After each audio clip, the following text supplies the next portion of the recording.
mencintaimu, Yesus Kau kekasih jiwaku. Kau telah ubahkan hidupku menjadi ciptaan yang baru. Kau telah korbankan hidupmu, darahmu hapuskan dosaku. Yesus Kau selamatkan hidupku, Engkaulah segalanya bagiku. Mau selalu menyenangkanmu, mau selalu melayanimu, mau selalu mengikutimu, untuk menjadi serupa denganmu. Mau selalu turuti firman-Mu, mau selalu lakukan kehendak-Mu, mau selalu setia padamu sampai akhir nafas hidupku.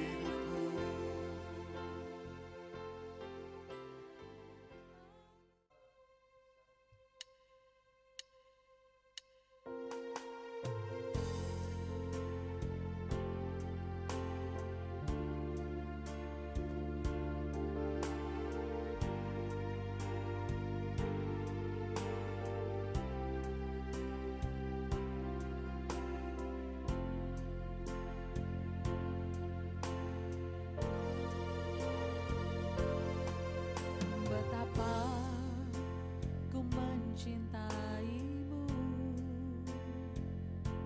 Yesus Kau kekasih jiwaku. Kau telah ubahkan hidupku menjadi ciptaan yang baru. Kau telah korbankan hidupmu, darahmu hapuskan dosaku. Yesus Kau selamatkan hidupku, Engkaulah segalanya bagiku. Mau selalu menyenangkanmu, mau selalu melayanimu, mau selalu mengikutimu, untuk menjadi serupa denganmu. Mau selalu turuti firman-Mu, mau selalu lakukan kehendak-Mu,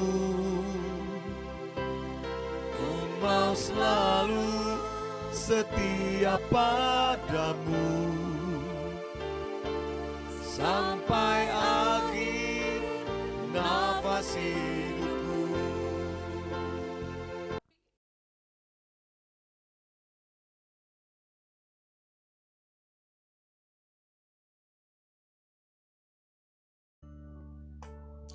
Shalom, puji Tuhan, jumpa lagi sore ini dalam ibadah Exousia Bible Teaching.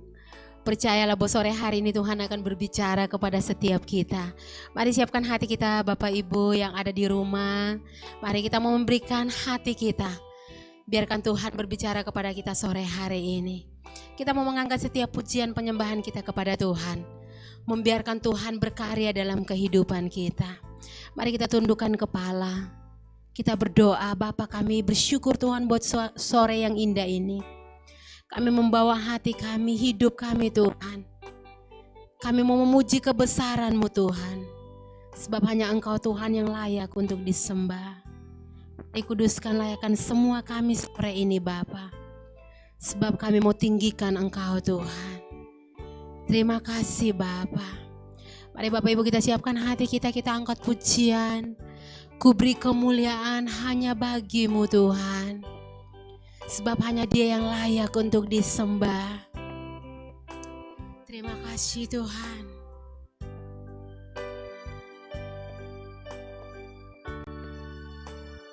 Ku beri kemuliaan dan hormat. Ku angkat suara pujian. Ku agungkan nama-Mu sebab Kau besar. Perbuatan-Mu ajaib, tiada seperti Engkau. Tiada seperti Engkau, sebab Kau besar. Perbuatan-Mu ajaib, tiada seperti Engkau. Tiada seperti Engkau, sebab Kau besar, sebab Kau besar. Perbuatan-Mu ajaib, tiada seperti Engkau, tiada seperti Engkau, tiada seperti Engkau, sebab Kau besar.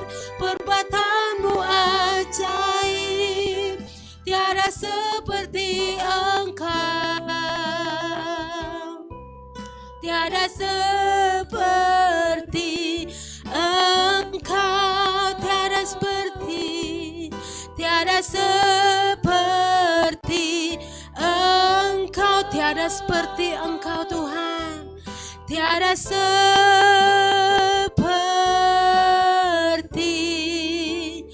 Engkau.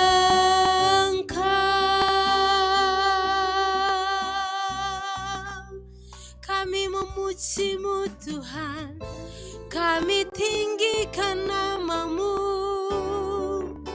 Haleluya. Sebab Engkau besar Tuhan, sebab Engkau Tuhan yang layak disembah. Kami tinggikan nama-Mu, kami puji nama-Mu, kami agungkan Engkau Tuhan, kami bersyukur, kami memuji-Mu, kami tinggikan Engkau Tuhan, kami agungkan nama-Mu. Haleluya. Kami bersyukur Tuhan, meninggikan Engkau, memuji-Mu. Sebab Engkau Tuhan kami, Engkaulah Raja kami, Engkau layak disembah, Engkau layak dihormati Tuhan. Kami tinggikan nama-Mu Tuhan, kami memuji-Mu. Glory. Terima kasih Tuhan, kami tinggikan nama-Mu, kami memuji-Mu Tuhan, sebab Engkau yang layak. Hanya Engkau yang layak disembah Tuhan. Biarlah segala pujian, penyembahan kami layak di hadapan-Mu sore ini Tuhan. Mari berkarya dalam kehidupan kami selanjutnya Bapa. Sebab ini hati kami Tuhan. Kami siap memuji, kami mau tinggikan nama-Mu Tuhan sore hari ini. Dalam nama Tuhan Yesus Kristus yang siap memuji Tuhan, sama-sama kita katakan amin. Baik, puji Tuhan. Bapak Ibu siap memuji Tuhan sore ini.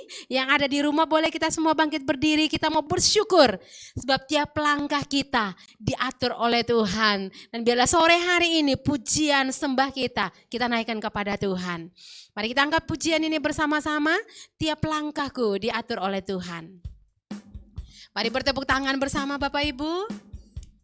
Haleluya.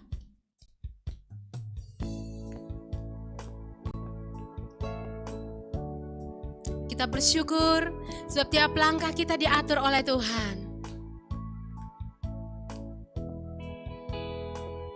Tiap langkahku diatur oleh Tuhan dan tangan kasih-Nya memimpinku di tengah badai dunia menakutkan.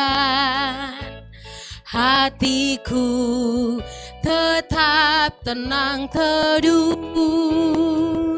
Tiap langkahku ku tahu Tuhan yang pimpin ke tempat tinggiku diantarnya. Hingga sekali nanti aku tiba di rumah Bapa surga yang bakal. Mari sekali lagi kita bersyukur sebab tiap langkah kita diatur oleh Tuhan. Tiap langkahku diatur oleh Tuhan dan tangan kasih-Nya memimpinku di tengah badai dunia menakutkan. Hatiku tetap tenang teduh. Tiap langkahku ku tahu Tuhan yang pimpin ke tempat tinggiku dihantarnya. Hingga sekali nanti aku tiba di rumah Bapa surga yang bakal. Tiap langkahku ku tahu Tuhan yang pimpin ke tempat tinggiku dihantarnya. Hingga sekali nanti aku tiba ke rumah Bapa surga yang bakal. Di rumah Bapa surga yang bakal. Di rumah Bapa surga yang bakal. Baik, puji Tuhan, percayalah bahwa karena langkah kita dipimpin oleh Tuhan, mari kita mau memuji Tuhan di setiap langkah hidup kita. Kita angkat satu pujian yang mengatakan memuji Tuhan di setiap langkah hidupku. Mari tetap bersukacita, bertepuk tangan memuji Tuhan. Di hari cerah ataupun kelabu, mari kita mau tetap memuji Tuhan kita. Haleluya.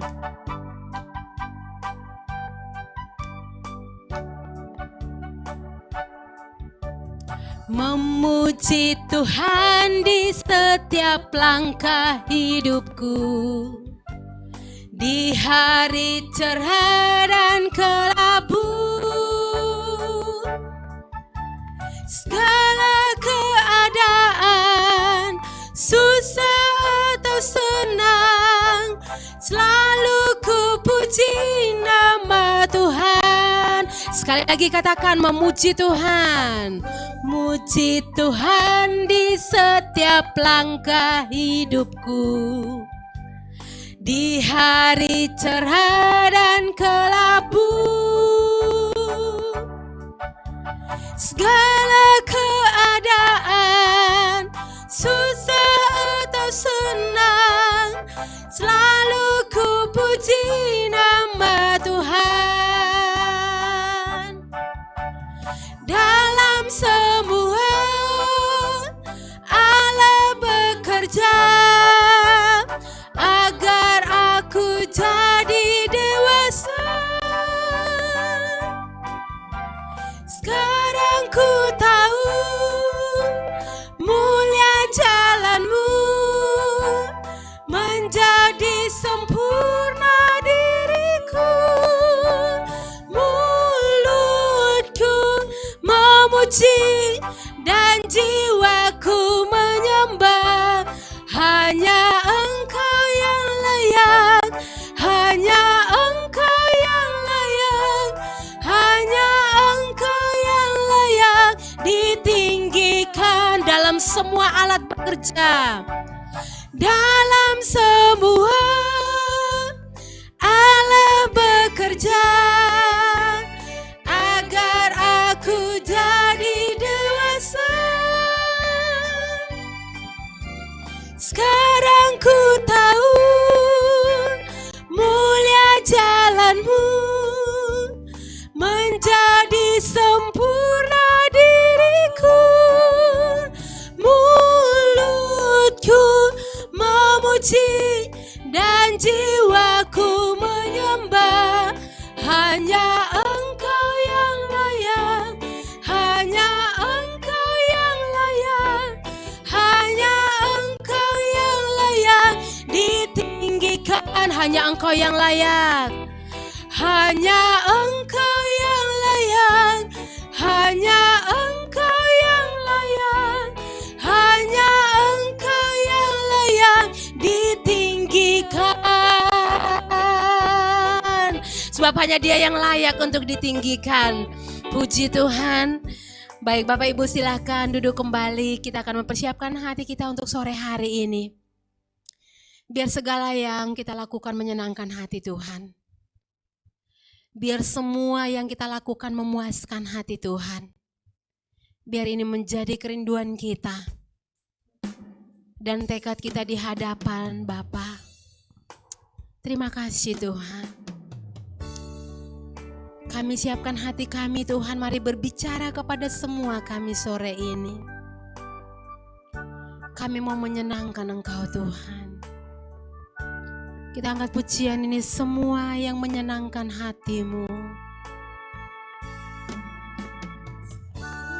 Yang menyenangkan hati-Mu. Semua yang memuaskan hati-Mu. Ku mau lakukan segenap hati di sisa umur hidupku ini. Telah banyak waktu yang sia-sia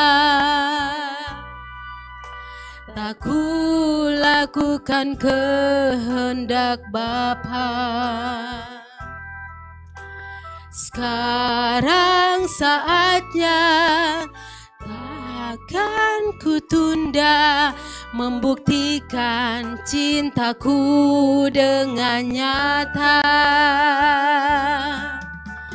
Kerinduanku sebelum akhir hidupku melakukan yang Bapa ingini.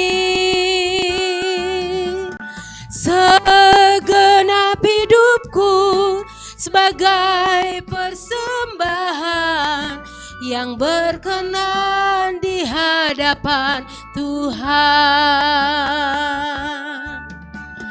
Kerinduanku sebelum akhir hidupku melakukan yang Bapa ingini.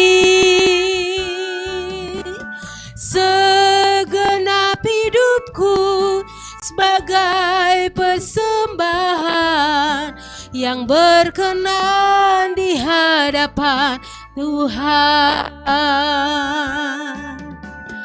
Kerinduanku sebelum akhir hidupku melakukan yang Bapa ingini. Segenap hidupku sebagai persembahan yang berkenan di hadapan Tuhan, yang berkenan Tuhan, yang berkenan di hadapan Tuhan, yang berkenan di hadapan Tuhan. Biar pujian ini menjadi doa kami Tuhan sore hari ini. Satu kerinduan kami Tuhan, kami mau melakukan hal yang menyenangkan hati-Mu Tuhan. Kerinduan di hidup kami, semua yang kami lakukan boleh menyenangkan Engkau, memuaskan hati-Mu ya Bapa. Mari berfirman kepada kami sore hari ini Tuhan. Biarlah firman-Mu menegur kami sore hari ini.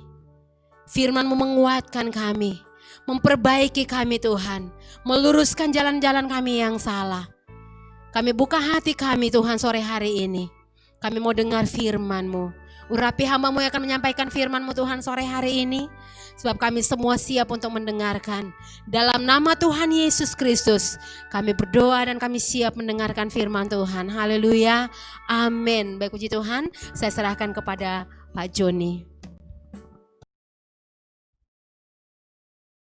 Shalom Bapak Ibu, kembali berjumpa bersama saya dalam acara Exousia Bible Teaching. Hari ini Rabu 14 Oktober 2020 dengan tema khotbah berkat taat dan hormat orang tua. Sekali lagi tema khotbah berkat taat dan hormat orang tua. Mari kita bahas bersama-sama. Dan kita akan membahas dalam 5 pertemuan. Kali ini pertemuan pertama dan nanti ada 4 kali pertemuan. Saya akan bahas dari 3 kajian teologis, psikologis, dan sosiologis. Mari kita mulai. Efesus pasal 6 ayat 1-3. Hai anak-anak, taatilah orang tuamu di dalam Tuhan. Karena haruslah demikian. Hormatilah ayahmu dan ibumu. Ini adalah suatu perintah yang penting. Seperti yang nyata dari janji ini. Supaya kamu bahagia dan panjang umurmu di bumi. Ayat yang keempat. Dan kamu bapak-bapak, janganlah bangkitkan amarah di dalam hati anak-anakmu. Tetapi didiklah mereka di dalam ajaran dan nasihat Tuhan.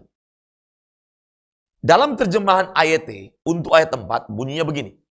Bapak-bapak, janganlah memicu anak-anakmu untuk menjadi marah. Tetapi besarkanlah mereka dalam disiplin dan nasihat Tuhan. Nah, Bapak Ibu Saudara sekalian, yang kita baca tadi adalah 2 ayat yang menjadi landasan atau dasar kita untuk pembahasan dari tema khotbah berkat taat dan hormat kepada orang tua. Nah, ternyata ini adalah termasuk dari 10 hukum. Dan ini adalah hukum yang kelima. Kalau kita membedah dari 10 perintah Allah, maka ternyata hukum pertama sampai hukum keempat itu berbicara tentang relasi antara manusia dengan Tuhan. Hubungan antara manusia dengan Tuhan. Dan yang kelima, ini khusus. Yang kelima ini berada di antara hubungan vertikal manusia dengan Tuhan, dan ini menjadi titik penyambung antara hubungan kita dengan sesama. Sekali lagi, jadi 1-4 dari 10 hukum itu hukum hubungan vertikal antara manusia dengan Tuhan. Tetapi pada perintah yang kelima, hormatilah ayahmu dan ibumu, itu ternyata itu menjadi titik sambung antara hubungan kita dengan sesama. Itu mulai dari perintah ke-6 sampai ke-10. Nah, dalam pengantar, dalam pembahasan saya pada hari ini, saya ingin menekankan bahwa ternyata untuk hormati ayah dan ibu, taat kepada ayah dan ibu, itu adalah satu modal, baik modal spiritual maupun modal sosial. Sekali lagi, hormati ayah dan ibu, itu merupakan poin penting yang menjadi dasar seseorang untuk menjadi bekal secara spiritual, membangun hubungan secara vertikal dengan Allah, dan membangun hubungan secara horizontal, dan itu merupakan modal sosial bagi setiap orang. Dan ini sangat penting sekali Bapak Ibu. Itu sebabnya saya mengangkat tema ini, dan dalam 5 kali pertemuan nanti, karena ini penting sekali. Perlu kita bahas secara mendalam, baik dari sisi teologis, psikologis, dan sosiologis. Nanti minggu depan, saya akan mengangkat riset apa yang terkait, apa hubungan antara anak-anak yang memiliki hubungan yang baik dengan orang tua yang mendidik anak dengan baik, yang memiliki ikatan hubungan dengan baik antara ayah dan orang tua, antara ayah dan anak, dan bagaimana dampak hubungan ini ketika anak itu berada di luar rumah. Ketika dia menghadapi berbagai macam godaan, tantangan, dan berbagai macam persoalan kehidupannya. Baik yang berhubungan dengan tantangan godaan pornografi, free sex, narkoba, dan juga LGBT, dan lain sebagainya. Ternyata hubungan antara anak dan orang tua di rumah itu menjadi bekal kekuatan anak untuk secara spiritual dan juga secara sosial. Nah, ini penting sekali. Mari kita lanjut. Saya berharap Bapak Ibu, orang tua, anak-anak memperhatikan hal ini, ya. Dalam Keluaran 20 ayat 12 ada kata hormatilah ayahmu dan ibumu supaya lanjut umurmu di tanah yang diberikan Tuhan. Dan tadi saya sudah sampaikan, itu adalah perintah. Nah, Bapak Ibu, kalau Bapak Ibu mungkin belum mendalami tentang pentingnya menghormati ayah dan ibu, dan kenapa dijadikan sebagai perintah yang kelima, ternyata ini merupakan perintah yang sangat mendasar yang Tuhan ajarkan kepada Musa untuk diajarkan kepada bangsa Israel dalam membangun kehidupan mereka ketika mereka ada di tanah perjanjian. Ini dasar dan sangat penting. Dan ternyata Tuhan sangat marah ketika ada anak yang tidak menghormati orang tua. Keluaran 21 ayat 15, saya bacakan kepada Bapak Ibu Saudara sekalian, di situ nggak ada. Keluaran 21 ayat 15 bunyinya begini. Siapa yang memukul ayahnya atau ibunya, pastilah ia dihukum mati. Sekali lagi, perhatikan ini. Anak-anak yang kurang ajar sama orang tua, anak-anak yang tukang melawan orang tua, anak-anak yang tidak menghormati orang tua, perhatikan ini. Saya baca ini. Anda harus dengar ini. Siapa yang memukul ayahnya atau ibunya, pastilah ia dihukum mati. Ini kata Alkitab, bukan kata saya. Keluaran 21 ayat yang ke-15. Jadi semua anak, baik anak yang masih tinggal orang tua, maupun anak yang sudah keluar dari rumah orang tua, tetap kita memiliki kewajiban dan tanggung jawab. Dan ini merupakan tugas, merupakan perintah Allah kepada saya dan saudara sebagai anak, untuk hormati ayah dan ibu, hormati orang tua. Apapun kondisinya, apapun keadaannya, walaupun mereka memiliki berbagai macam kekurangan, tetapi dengar baik-baik. Kekurangan, kesalahan, pelanggaran orang tua kepada kita bukanlah menjadi urusan kita. Itu menjadi urusan Tuhan dan orang tua. Jelas ya? Mari kita lanjut. Saya akan masuk kepada fakta-fakta di lapangan dan data-data sehingga kita bisa melihat ya, bagaimana hubungan orang tua ini rusak dan bagaimana dampaknya. Hubungan antara orang tua dan anak di zaman ini menjadi hal yang sulit. Fakta, ini fakta. Jadi hubungan antara orang tua dan anak di zaman ini atau masa kini menjadi hal yang sulit. Kenapa? Karena masing-masing sibuk. Orang tua sibuk dengan kerjaannya, cari nafkah, anak-anak juga sibuk dengan urusan dan agendanya sendiri. Kalau anak sudah remaja, dia juga sudah punya acara sendiri. Bukan cuma orang tua yang punya acara sendiri. Jangankan anak remaja, anak kecil sekarang pun sudah punya agenda sendiri. Sudah punya acara sendiri. Anak kecil sekarang jangan anggap remeh Bapak Ibu. Umur 7-8 tahun mereka sudah punya agenda. Minggu depan kita mau kemana ya? Kan libur. Wah, dia sudah punya agenda. Perasaan kita dulu, umur 12 tahun, 15 tahun aja nggak ada agenda. Paling ke sekolah, ke gereja. Tapi tidak pernah bikin planning yang begitu-begitu. Nah, mereka sekarang udah canggih anak-anak sekarang. Tinggal satu rumah, tapi punya 5 agenda. Papa punya agenda sendiri, tapi satu rumah. Mama punya agenda sendiri, 3 anak-anak masing-masing punya agenda sendiri. Ada yang nonton film A, film B, film C. Bayangkan tuh. Satu rumah dengan 5 agenda. Satu rumah dengan 5 dunia sendiri. Mengerikan fakta hari ini. Kesulitan, tekanan, dan persoalan hidup membuat banyak orang tua menghabiskan lebih banyak waktu di luar rumah demi mencari nafkah untuk menghidupi keluarga. Yang parahnya, perhatikan di sini, orang tua menjadikan alasan mencari nafkah, bekerja mencari uang, jadi itu sebagai alasan untuk tidak bertanggung jawab mendidik anak. Bapak Ibu, mendidik anak bukanlah tugas, tapi tanggung jawab. Tugas dapat didelegasikan, tapi tanggung jawab tidak bisa. Amin.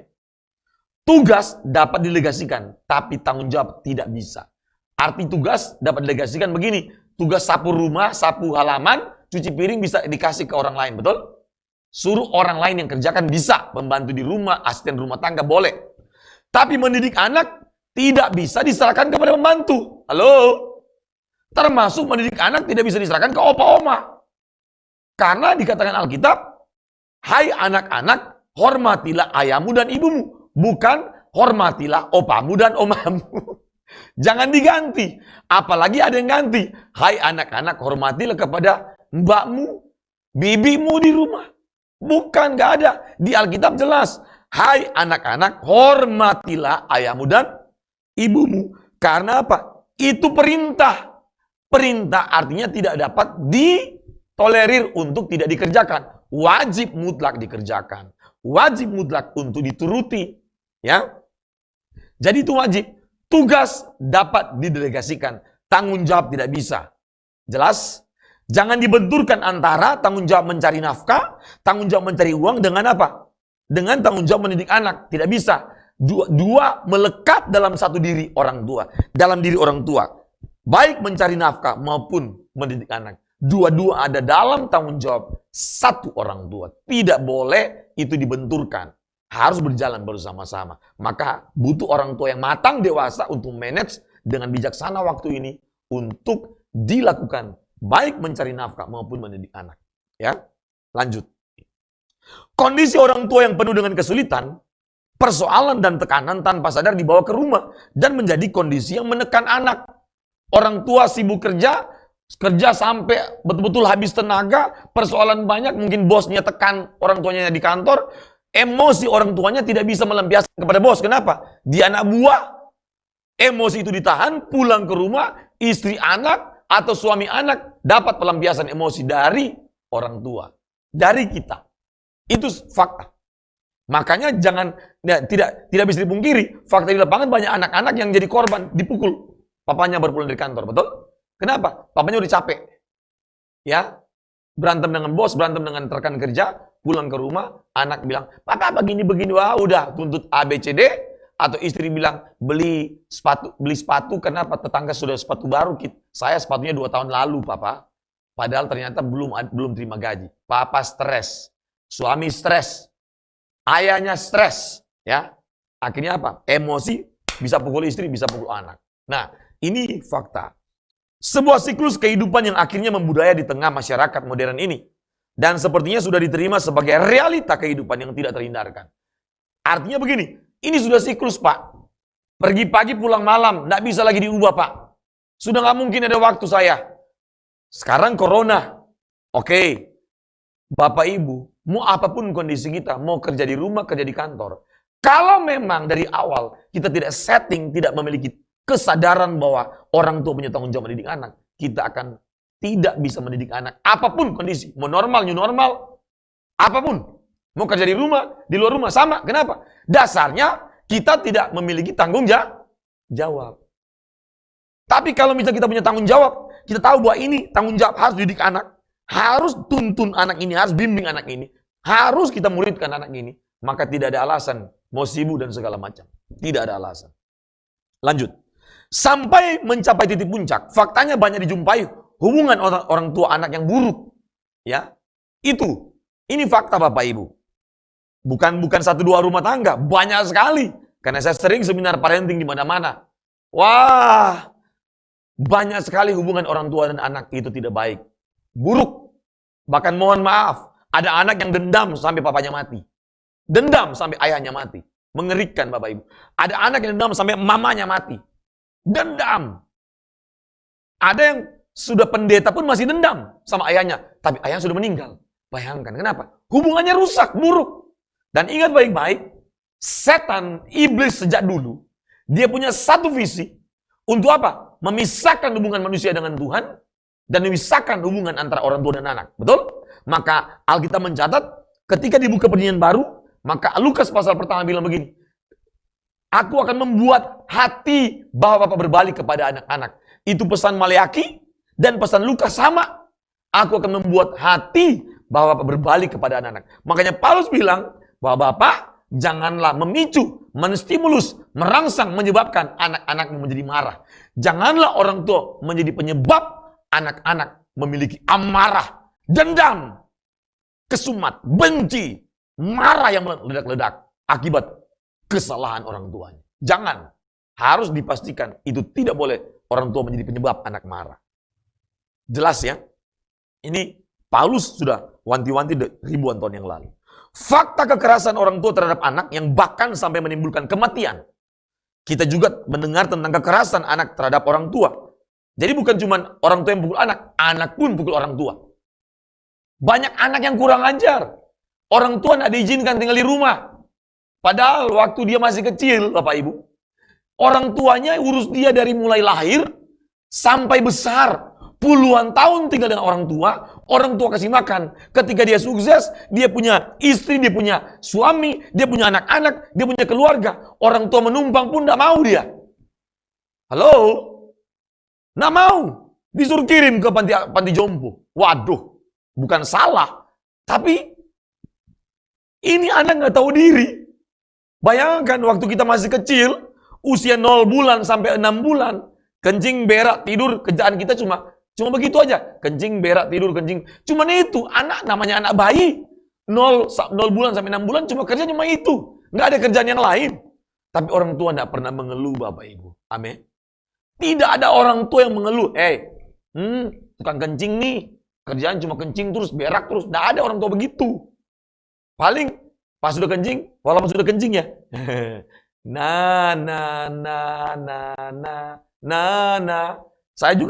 Saya kan punya 3 anak. Cuma memang kadang-kadang emosi. Misalnya nih, waktu anak saya Gloria, umur 3-4 bulan. Dia nangis kan tengah malam tuh. Nangis. Nangis pertama saya masih oh ini masih mantap. Temponya masih mantap. Itu jam 10 jam 11 malam.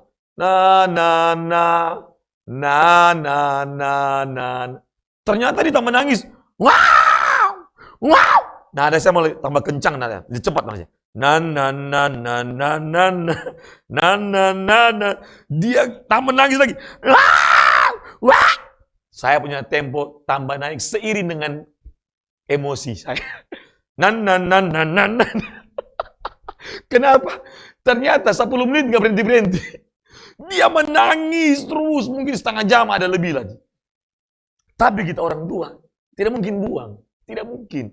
Tetap harus sabar dan sampai betul-betul dia berhenti. Itulah orang tua. Kok orang tua sudah pas tua, kita pas jadi orang hebat, sukses, punya uang banyak, punya rumah besar, orang tua mau tinggal, nggak mau. Seolah-olah orang tua tinggal itu merepotkan. Wah, kacau. Dan ini faktanya banyak anak yang seperti itu. Dia keberatan ketika orang tuanya tinggal di rumahnya. Wah, saya pastikan anak-anak begini tidak mungkin masuk surga. Tidak mungkin. Anak yang kurang ajar sama orang tua tidak mungkin masuk surga. Tidak mungkin. Lanjut. Lebih lanjut, ledakan budaya pada tahun 1960-an membuat keluarga takut dan pada level tertentu panik. Ya, anak-anak semakin liar dalam apa? Pengaruh seks. Dan itu banyak sekali riset Bapak Ibu. Cuma saya nanti tunjukkan pada minggu depan. Minggu depan saya akan tunjukin risetnya. Anak-anak semakin liar dalam pengaruh seks, obat-obatan, dan rock and roll. Dan dalam iklim budaya abad ke-21, semakin sulit saja untuk menjadi orang tua yang efektif mendidik anak. Berapa kali saya bilang sama anak saya, Gloria, Jasin, dan Darlin, ingat. Saya bilang sama mereka, generasi kalian ini, generasi yang sulit diselamatkan. Orang tua harus dengar ini. Generasi anak-anak kita yang ada sekarang ini, itu generasi yang sulit diselamatkan. Karena apa? Pertemuan kutubnya, dua kutubnya langsung bersamaan. Biasanya kutubnya, kutub penderitaan, atau kutub kenyamanan. Tapi ini kutubnya bersamaan. Kutub Sodom dan Gomora, dan kutub penderitaan. Kenyamanan, penderitaan, kesulitan, bertemu Bapak Ibu. Contoh misalnya, sekarang kita dirumahkan. Mencari uang susah. Banyak di PHK, betul? Banyak perusahaan tutup. Berarti kesulitan. Resesi ekonomi, betul? Penderitaan di mana-mana sekarang. Susah. Kita mau kemana pun susah, ya. Tidak mudah untuk mencari uang, ya. Tetapi satu sisi disuruh apa? Kita kerja dari rumah. Kerja dari rumah. Belum tentu bisa kerja dari rumah, betul? Kenapa? Kalau dia tidak biasa kerja bertanggung jawab dan jujur, pasti tidur dia, betul? Nyaman. Banyak, tadi malam saya ikut satu acara. Dia bilang, Pak, karyawan sekarang disuruh kerja di rumah, tidak produktif. Kenapa? Dia bukan kerja, dia nonton film Netflix, di Netflix. Karena di Netflix itu banyak film baru katanya. Walaupun bayar. Sudah susah begini, hari kerja, dia bayar untuk nonton film. Wah, ini rusak Bapak Ibu. Jadi, kutub penderitaan dan kutub kenyamanan ketemu. Dan bayangkan kalau anak kita nggak dididik, dia tidak bertanggung jawab dalam bekerja, dia tidak bertanggung jawab ketika berkeluarga, dia tidak bertanggung jawab ketika disuruh belajar dari rumah. Dia bukan belajar, tapi apa? Dia bermain. Dia hanya bermain. Kenapa? Belajar pakai Zoom. Dia matikan videonya atau dia setting, reconnecting. Padahal bukan reconnecting karena jaringan. Masalah, dia sudah setting. Bikin seperti itu video reconnecting. Waduh, kejahatan makin bertambah. Ngeri Bapak Ibu. Makanya saya bilang sama anak saya, generasi kalian generasi yang sulit diselamatkan. Kenapa? Godaan dosa itu tiap detik. Halo? Mengerikan antara testing dan temptation berjalan bersama-sama. Testing ini ujian, kesulitan, tekanan, penderitaan. Di samping kiri ada godaan, kemudahan, kenyamanan. Wah, kenikmatan dunia. Wah, ke kanan, kesulitan, ke kiri. Kenyamanan dan kenikmatan dunia. Kalau anak-anak tidak dididik dalam jalan Tuhan, saya pastikan anaknya pasti ujungnya neraka. Mengerikan zaman ini Bapak Ibu. Makanya Paulus memberikan nasihat. Dan kita harus mengikuti ini. Ya. Dalam periode yang disebut era informasi, information age, kebanyakan informasi yang diterima, anak-anak bertentangan dengan pandangan Alkitab. Terutama dalam hal menjadi pria atau wanita dewasa yang taat, hormat, dan bertanggung jawab. Apalagi sekarang, anak-anak sudah sulit untuk mereka bertumbuh dalam natural pria, the real pria, original pria, dan original wanita. Susah hari ini. Kenapa? Karena yang namanya jenis kelamin itu pemberian Tuhan. Tetapi orientasi seksual itu hasil didikan dan pengaruh lingkungan Bapak Ibu. Maka orang tua kalau tidak mendidik anak, maka anak akan salah dalam memilih identitas seksualnya. Ini bahaya. Minggu depan saya akan buka sedikit. Ya. Jadi yang namanya kelamin, itu pemberian Tuhan. Seks itu pemberian Tuhan. Tapi sexual orientation, orientasi seksual, itu hasil pola asuh, dapat itu hasil pola asuh didikan dari rumah, dari orang tua. Dan pengaruh lingkungan sekitar. Pengaruh pergaulan sekitar.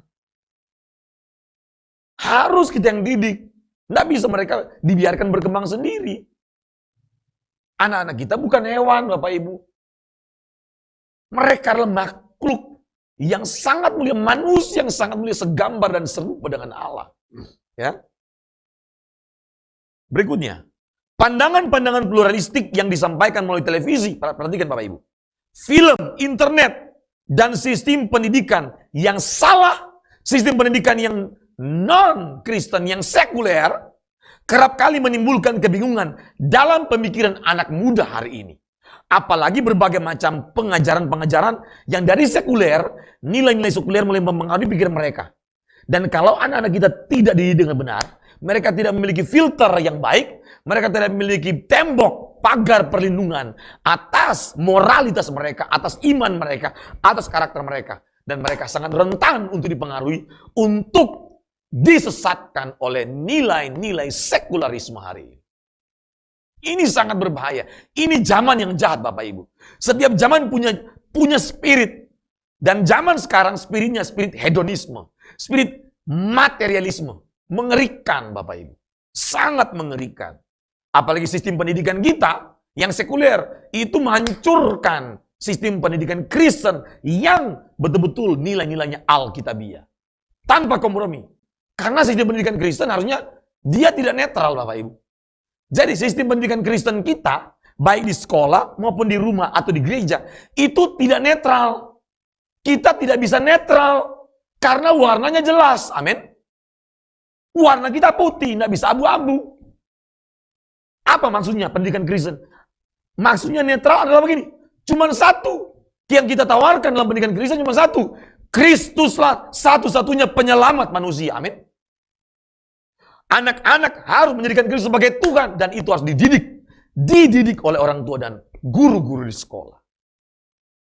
Ini kita sedang mengalami satu masa yang genting, Bapak Ibu. Nanti saya akan bukakan minggu depan fakta-fakta ini. Data-data yang luar biasa. Yang ini kabar buruk bagi kita, fakta ini. Ya. Berikutnya, sebuah studi yang dilakukan oleh Center for Media and Public Affairs membandingkan pandangan penulis dan eksekutif pertelevisian Hollywood dengan mainstream Amerika tentang beberapa topik. Hasilnya, coba lanjut. Perzinahan salah menurut 80% mainstream. Hanya 49% dari public TV yang setuju. Ya. Jadi ini dalam survei ya. Aborsi 59% mainstream percaya bahwa ini boleh. Mengerikan nggak Bapak Ibu? Mengerikan Bapak Ibu. Hollywood 87%, ya. Tanpa afiliasi keagamaan 4% dari mainstream, 45% dari public TV. Tapi ini datanya lama. Tapi nanti minggu depan saya akan tunjukin data yang terbaru lagi. Wah, mengerikan. 70-90% generasi milenial di Eropa, di 12 negara yang menjadi ibu dari kekristenan, itu sudah menyatakan mereka itu ateis, Bapak Ibu. Generasi milenial Amerika, 34% menyatakan mereka itu ateis. Bahkan ada banyak anak-anak muda di Amerika dan Eropa sudah menyatakan mereka sudah punya agama baru. Yaitu apa? Media sosial. Media sosial mereka bilang itu agama baru buat mereka. Karena media sosial telah menggantikan dua peran. Yang pertama, media sosial bagi anak-anak muda kita sekarang telah menggantikan peran sebagai orang tua. Mau tanya apa saja, media sosial mereka tanya. Halo? Dan yang kedua, anak-anak muda lebih percaya media sosial daripada gereja hari ini. Tidak semua walaupun, tapi banyak yang sudah lebih percaya kepada gereja. Makanya mereka malas ke gereja hari ini. Itu fakta Bapak Ibu. Itu fakta. Di usia 17 tahun, seringkali seseorang masuk ke dalam situasi keraguan, skeptik, dan tidak tahu banyak hal. Maka kita perlu menuntun. Jangan sampai anak kita bertanya hal-hal yang dia pengen tahu kepada orang yang salah. Betul? Ini bahaya. Kalau ketemu dengan orang yang salah, maka orang tua harus menjadikan tempat pertama, pribadi pertama, orang pertama yang dipercaya oleh anak jika anak memiliki pertanyaan apa saja. Amin. Amin. Harus, ya. Lanjut. Persoalan orang tua, anak dan keluarga telah dinasihati Paulus sejak zaman gereja mula-mula. Karena kekuatan gereja adalah keluarga dan generasi. Amin. Sekali lagi, karena kekuatan gereja adalah keluarga dan generasi.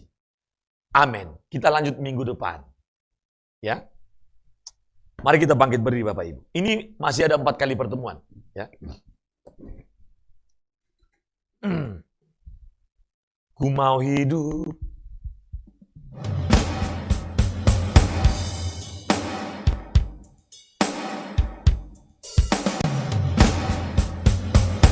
Mari kita nyanyikan sama-sama pujian ini Bapak Ibu. Ku mau hidup seturut kehendak-Mu Bapa.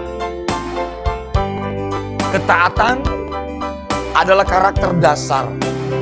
Hormat kepada orang tua adalah karakter dasar anak-anak kita. Dan harus ditanamkan sejak dini. Dan itu tanggung jawab saya dan saudara sebagai orang tua. Anak-anak, hormati orang tua, taat orang tua. Anda tidak hormati dan taat, tidak mungkin Anda diberkati oleh Tuhan. Ku mau hidup seturut kehendak-Mu Tuhan. Lebih pelan lagi. Ku mau memberi semua yang dapat ku berikan.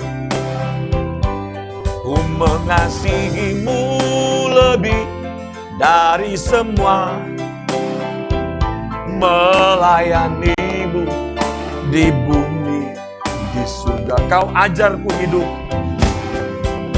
Kau ajarku hidup yang sungguh berarti seperti hidup yang Engkau jalani. Amin. Anggur yang tercurah, roti yang terpecah, hidup bermakna bagi Kau ajar. Kau ajarku hidup yang sungguh berarti seperti hidup yang Engkau jalani.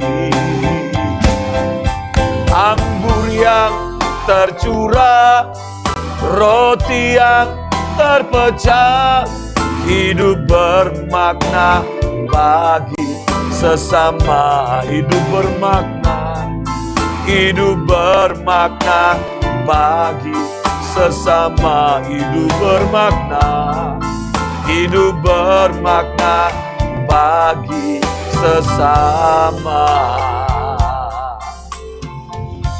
Bapak Ibu, sebelum saya akan berdoa buat Bapak Ibu saudara sekalian, saya ingin menyampaikan kepada dua model orang tua yang saat ini mungkin menyaksikan ibadah ini. Yang pertama, mungkin Bapak Ibu adalah orang tua yang sudah terlanjur anaknya sudah keluar dari rumah dan atau sudah sulit untuk dididik. Anda merasa bersalah karena Anda tidak bisa mendidik dengan baik, dan hari ini anakmu mungkin rusak. Anakmu mungkin mengecewakan, anakmu mungkin tidak menghormati Anda, anakmu mungkin tidak berbakti kepada orang tua. Atau mungkin Anda adalah orangnya yang melawan kepada orang tua, yang kurang ajar kepada orang tua. Kalau Anda adalah orang tua yang merasa gagal, tidak ada kata terlambat. Hari ini tetap kita lakukan dua hal. Doakan anak kita terus menerus dan didik dia. Walaupun dia sudah mulai mungkin sudah berkeluarga, atau mungkin sudah kuliah, atau mungkin sudah kerja. Tidak ada kata terlambat. Taburi kebenaran terus. Atau mungkin Anda sebagai orang tua atau anak yang berontak kepada orang tua. Tidak ada kata terlambat. Bertobat hari ini. Tidak ada orang yang bahagia dan diberkati Tuhan jika orang itu berontak dan melawan kepada orang tua. Semua anak, semua orang tua yang pernah melawan orang tua tidak diberkati oleh Tuhan. Ketika orang melawan orang tuanya, dia sudah melawan hukum Tuhan. Dan orang melawan hukum Tuhan akan menjadi musuh Allah. Atau mungkin yang kedua, Anda punya anak yang masih kecil, tapi Anda bilang, saya sibuk Pak, capek Pak. Anak saya kecil tapi waduh, nakalnya minta ampun, saya harus kerja. Jangan sampai Anda terlambat. Selagi masih kecil, mungkin usia 5, 7, 8 tahun, 10 tahun, 12 tahun. Ini kesempatan untuk kita bisa mendidik dia dalam jalan Tuhan. Ini kesempatan Bapak Ibu. Kesempatan. Didik mereka dalam jalan Tuhan.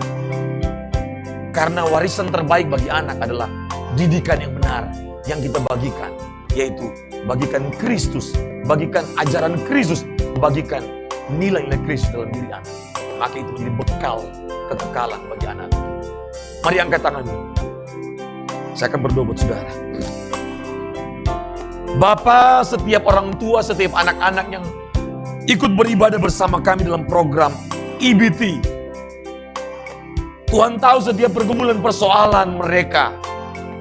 Tolonglah Tuhan. Roh Kudus bantu. Roh Kudus jamah setiap hati dimanapun mereka berada. Ampuni kalau ada anak-anak yang melawan orang tua. Ampuni juga kalau ada orang tua yang menciptakan, menyebabkan anak-anak mengalami kemarahan. Bahkan yang menyebabkan anak-anak menjadi rusak. Salah didik atau tidak mendidik anak-anaknya. Ampuni orang tua ini. Jadikan kami sebagai orang-orang tua yang bertanggung jawab. Dengan bangga dan sukacita mendidik anak-anak kami setiap hari. Tolong Bapa. Biar kami orang tua memastikan kami mengantar anak-anak kami sampai ke surga. Dan kami hidup kekal bersama-sama dengan Tuhan Yesus Kristus. Mari kekasih-kekasih Tuhan. Terimalah berkat Tuhan. Berkat dan anugerah daripada Allah Bapa. Cinta kasih daripada Tuhan kita Yesus Kristus. Penyertaan, tuntunan, pimpinan, pertolongan dari Roh Kudus menyertai mulai sore ini. Sampai Tuhan Yesus datang kembali. Haleluya, bersama-sama katakan. Amin. Terima kasih, Tuhan berkati. Dan jangan lupa, hari Jumat Generasi Unggul Community ada ibadah jam 15.00 WITA atau jam 3 sore. Dan juga hari Sabtu kita akan ada talk show. Ada ibadah Stakupang ibadah Stakupang jam 9 pagi. Ya, 9 WITA. Dan jam 3 sore Generasi Unggul Community kembali talk show melanjutkan untuk tema LGBT. Bagaimana kita bisa mendidik anak seusia dini untuk mengantisipasi, menyelamatkan mereka dari pengaruh-pengaruh penyimpangan seksual yang mungkin sudah di depan rumah atau dalam lingkungan kita. Kita ketemu sampai hari Jumat. Terima kasih, Tuhan berkati. Shalom, selamat sore.